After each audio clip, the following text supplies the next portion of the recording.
歡迎光臨 Super 廚房，請點讚、分享同埋訂閱。菜心喺街市買返嚟，用鹽水浸半個鐘，跟住揾手摘去嗰啲花，啲花唔要，跟住將啲菜搣開一段段，跟住將啲菜心苗清洗乾淨後盛起備用。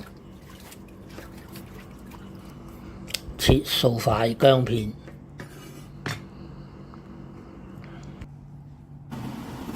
落油開大火，放啲薑片落去，將啲薑片爆香，將啲魚片頭或者叫做魚角放落去，將佢爆香，跟住就滗起佢，再放入菜心苗，快炒佢一陣，跟住就轉中火，再加入約莫半茶匙嘅糖，將佢炒勻。主要作用係去咗啲草青味，再加入細半碗水，將佢焗一陣。好快，啲菜已經焗咗一陣啦。再將啲菜略為兜勻，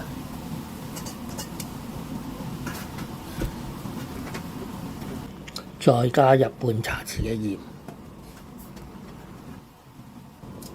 將佢炒勻，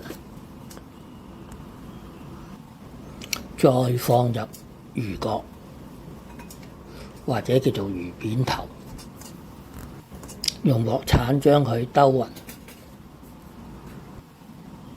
跟住就冚蓋焗佢大約2分鐘。好快，已經過咗2分鐘啦，啲菜已經熟咗啦。咁我哋就可以將佢滗起啦。咁呢個魚角炒菜心苗咁樣就完成咗啦。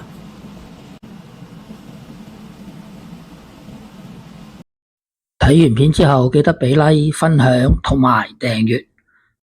我仲有大量嘅煮餸影片，可以登入下邊 info box 參觀。